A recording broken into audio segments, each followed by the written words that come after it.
അങ്ങനെയാണെങ്കിൽ ആ പാമ്പ് എങ്ങനത്തെ പാമ്പായിരുന്നു? എങ്ങനത്തെ പാമ്പെന്ന് ചോദിച്ചാൽ തലയും പാലുള്ള പാമ്പായിരുന്നു. പിന്നെ കൊമ്പും കാലുള്ള പാമ്പിനെ ഇനി കണ്ടിട്ടുണ്ടോ? പാമ്പ് എങ്ങനെ ഇരിക്കും എന്നാണ് നമ്മൾ ചോദിച്ചത്. പാമ്പ് ഇരിക്കണല്ലേ, ഏഴതായിരുന്നു.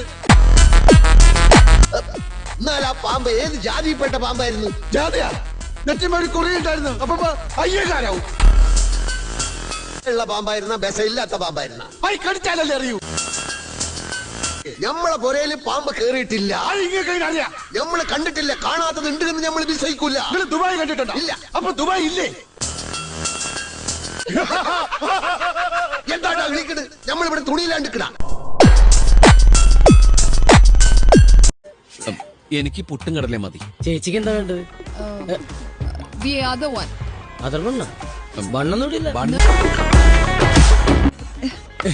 എന്താ ഇത്? അപ്പൊ മുട്ടക്കറിയും പുട്ടും കടലയും. അത് മനസ്സിലായി. ഈച്ചയൊക്കെ വന്നിരുന്ന ഭക്ഷണമാണ് ഇവിടുത്തെ ആൾക്കാർക്ക് വിളമ്പുന്നേ. ഇത് ഞാൻ വളർത്തുന്ന ഈച്ചയൊന്നുമല്ല. അതുകൊണ്ട് തന്നെ അയ്യോ ഈച്ച ഇവിടെ വരില്ലെന്ന് പറഞ്ഞ ഈച്ച അനുസരിക്കാൻ പോലില്ല. തന്റെ കൈയൊന്ന് കാണിക്കാൻ. എന്താ കുഴപ്പം? ഒരു സൂപ്പർ കൈയാണല്ലോ. ചേച്ചി കൈ നോക്കാൻ അറിയാമോ? ഈ കൈ കൊണ്ടാണോ താൻ ഇവിടുത്തെ സാധനങ്ങൾ എടുത്തുകൊണ്ടേ വെക്കുന്നത്? ക്ലീൻ ചെയ്തൂടെ? പിന്നെ എനിക്കിവിടെ തൂറാൻ പോലും സമയം കിട്ടല്ലോ. അതിനിടക്കല്ലേ കൈയുടെ നഖം വെട്ടാൻ പോകും. പെട്ടെന്ന് കിട്ടാൻ ഈ ഹോട്ടലിൽ വന്നത്, അല്ലെങ്കിൽ 5 സ്റ്റാർ ഹോട്ടലിൽ പോവായിരുന്നു. അവിടുത്തെ ബില്ല് നിന്റെ അച്ഛൻ കൊടുക്കോ? അല്ല കുട്ട, എനിക്കൊന്നും പറയുന്നില്ലേ? തന്റെ തന്തയ്ക്ക് പറഞ്ഞാലാ മതിയാ? അതല്ല, കഴിക്കാനൊന്നും പറയുന്നില്ലേന്ന്. തനിക്ക് ഞാൻ മസാല ദോശ, നെയ്റോസ്റ്റ്, ഊത്തപ്പം, ഇഡലി, വട, പഴംപൊരി, പിന്നെ chilli chicken, butter chicken, noodles, gulab jam, ice cream, ഇതൊക്കെ മറ്റുള്ളവർ കഴിക്കുന്ന കാണിച്ചു തരാട്ടാ. എടോ, തനിക്ക് ഫുഡ് വാങ്ങിച്ചു തരാൻ താൻ ആരാ? എന്റെ അപ്പന്.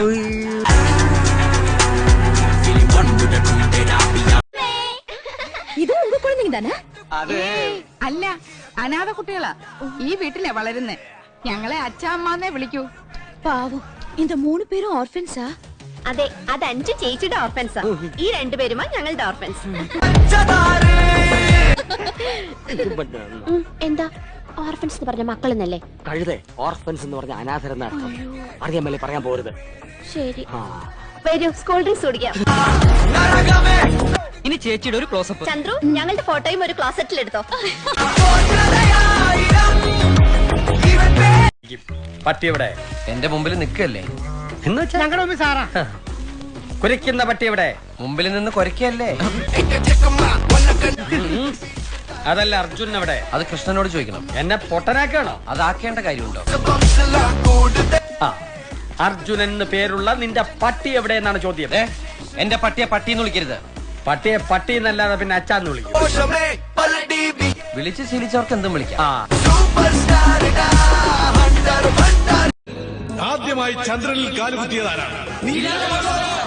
ശരി, നീൽ ആംസ്ട്രോങ്. എല്ലാവർക്കും അറിയാം. രണ്ടാമതായി കാലുകുത്തിയതാരാണ്? അതും നീൽ ആംസ്ട്രോങ് ആണ് സർ. പിന്നെ ഒറ്റക്കാലിൽ നടക്കണമെന്നാണോ? ബുദ്ധിമാനായ ഒരു മനുഷ്യന്റെ തലയിൽ എത്ര മുടി കാണും? മുടി? You mean hair? യെസ്. നിങ്ങൾക്ക് ബുദ്ധിയുണ്ടെങ്കിൽ നിങ്ങളുടെ തലയുടെ കാര്യം പറഞ്ഞാൽ മതി. My hair. ഓക്കെ, ഒന്ന് എഴുതിയെടുത്തോളൂ.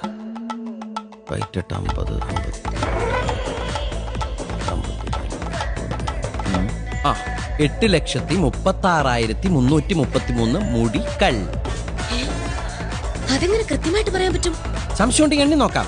മാഡം ഫ്രണ്ടിൽ നിന്ന് എണ്ണി നോക്കിയോളൂ. 2 മാഡംസ് ബാക്കിൽ നിന്ന് എണ്ണി നോക്കിയോളൂ. പാലനം വേണ്ട, അധികാരം വേണ്ട.